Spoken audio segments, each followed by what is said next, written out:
की आपण केवळ एक समाज म्हणून नाही तर राष्ट्राच्या प्रती पण आपल्याला देणं लागतं. समाजाच्या प्रती जसं आपलं देणं आहे ते एकूण समाजाचं राष्ट्राच्या प्रती देणं आहे. एक गोष्ट आपल्याला लक्षात ठेवलीच पाहिजे की तो मोहम्मद इक्बाल ज्यांनी ते सारे जहां से अच्छा लिहिलं त्याचं फार काही गुणगान करण्याचं कारण नाही आहे. सगळ्यात पहिले जे काही मुसलमान होते ज्यांनी वेगळ्या भारताची जी वेगळ्या मुस्लिम राष्ट्राची जी कल्पना मांडली त्याच्यापैकी तो एक आहे. तो म्हणाला की मजहब नहीं सिखाता आपस में बैर रखना, हिंदी है हम वतन है हिंदुस्तान हमारा.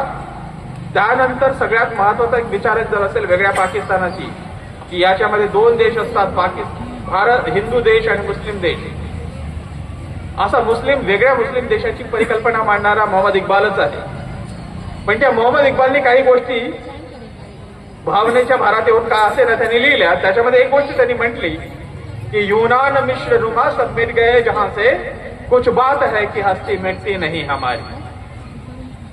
भारताच्या संस्कृतीसोबत आपण सगळ्यात पुरातन संस्कृती आहे या जगात विश्वामध्ये सगळीकडे जर बघितलात तर आपल्या एवढी पुरातन सभ्यता कुठलीच सभ्यता नाही आहे. केवळ ही एक सभ्यता जिवंत राहिलेली आहे. बाकी सगळ्या सभ्यतांना संपून टाकलं, फिनिश केलं. त्यांना त्या लोकांना जर फिजिकली नाही मारता आलं तर त्यांच्यामध्ये रोगराई पसरवली, त्यांना संपुष्टात आणलं. आज नॉर्थ अमेरिकेमध्ये म्हणजे United states of America, America जो देश म्हणतो त्याच्यामध्ये कॅनडा हे नॉर्थ अमेरिकन कॉन्टिनेंट आणि साऊथ अमेरिका जो आपण म्हणतो त्याच्यामध्ये अर्जेंटिना, ब्राझील, पेरू, इक्वेडोर, व्हेनेझुएला ह्या सगळे जे देश आहेत हे सगळे साऊथ अमेरिकेमधले.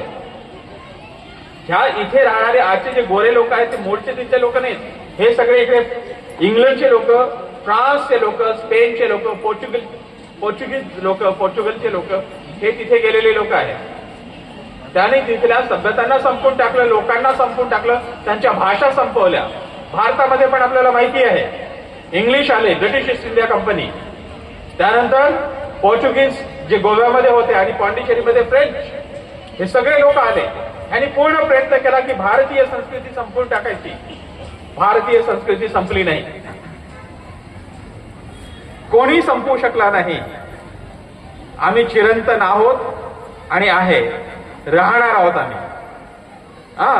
तर त्यामुळे कितीही काम ते म्हणतात ना एका कवितेमध्ये की क्या कभी किसने सुना है सूर्य रुकता तिमिर भय से, क्या कभी सरिता रुकी है बांध से पर्वतों से. बांध और पर्वत इस संस्कृती को तोड़ नहीं पाए ना तोड़ पाएंगे. आणि ह्या संस्कृतीच्या संदर्भामध्ये आपलं पण एक भाव असतो ते देणं आवश्यक आहे. म्हणून कन्क्लुजन मध्ये मला हे गोष्ट सांगावीशी वाटते की सगळ्यात पहिल्यांदा तर मी आपल्या सगळ्यांचा फार ऋणी आहे की तुम्ही मला माझ्यासारख्या लहान माणसाला इथे येण्याची संधी दिली आणि तुमच्यासोबत संवाद करण्याची संधी दिली.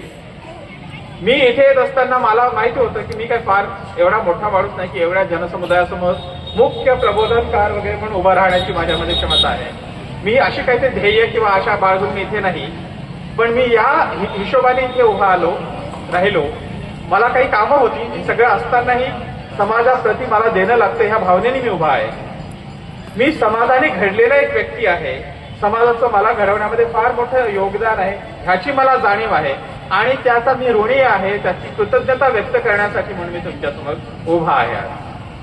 दुसरी गोष्ट मला वाटतं की आपल्या सगळ्या लोकांना समाजाप्रती देणं लागतं. मी 2-3 उदाहरणं सांगितली, ती उदाहरणं पण त्या हिशोबाने आपल्याला आपल्या व्यक्तिमत्वामध्ये तसं काहीतरी बदल घडवून आणता येईल का, आपल्याला समाजाप्रती काही देता येईल का, त्यासाठी आपल्याला प्रयत्न केले पाहिजेत. तरुणांची भूमिका अत्यंत महत्वाची आहे आणि एक गोष्ट लक्षात ठेवलं पाहिजे की आपल्या समाजाचं नेतृत्व कसं असलं पाहिजे. समाजाचं नेतृत्व जे समाजाप्रती प्रतिबद्धता ठेवणारं जे नेतृत्व आहे असं नेतृत्व असलं पाहिजे. त्या नेतृत्वाकडे खूप पैसे आहेत म्हणून त्याला आपला नेता बनवण्याचं कारण नाही. तो एकदाचे पैसे नसेल तरी चालेल, पण तो असा व्यक्ती की जो समाजाप्रती प्रतिबद्ध आहे, त्याचं चारित्र्य छान आहे, तो बरबटलेला नाही आहे, चारित्र्य संपन्न आहे, असा कुठला तरी व्यक्ती आपल्या समाजाचा नेतृत्व म्हणून उभा राहायला पाहिजे. आणि ते सगळं नेतृत्व म्हणून उभं राहण्यासाठी संपूर्ण समाज त्याच्या मागं उभं राहण्याची पण आवश्यकता आहे. पण हे सगळं करण्यासाठी तरुणांनी ही भावना आपल्यामध्ये कायम ठेवली पाहिजे की आपल्याला समाजाप्रती देणं आहे. नाही तर बऱ्याचदा माहिती आहे तुम्हाला दिल्लीमध्ये काय झालं. मी सगळ्यात देशात जगातला स्वच्छ माणूस, प्रामाणिक माणूस असं सांगणारी माणसं, मग नंतर लक्षात आलं की एक मागून एक करप्शन मध्ये ते बरबटलेले आहेत. अशा पद्धतीनं समाजाचा धोका करण्याचं कारण नाही. जर समाज तुमच्यावर विश्वास ठेवून तुमच्या मागे जर उभा राहिला, त्या समाजाच्या विश्वासाला जागलं पाहिजे तुम्ही.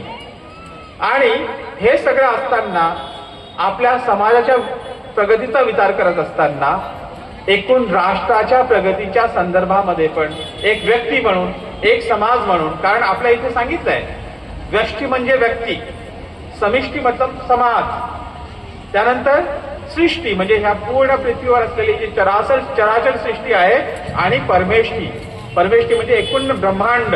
सो व्यष्टी, समिष्टी, सृष्टी आणि परमेष्टी ह्या गोष्टी एकमेकांना जोडलेल्या आहेत. त्यामुळे आदिशंकराचार्य म्हणतात की श्लोकार्धेन प्रवक्ष्यामि यद्युक्तम ग्रंथकोटिभिः ब्रह्म सत्य जगन्मिथ्या जीवे ब्रह्मेव नापरः.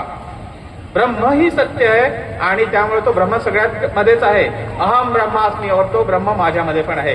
तोच ईश्वर माझ्यामध्ये आहे, त्यामुळे मीच ईश्वर आहे. अहम ब्रह्मास्मी तत्त्वमसि, वो ब्रह्म तुम में भी है, वो सभी में है.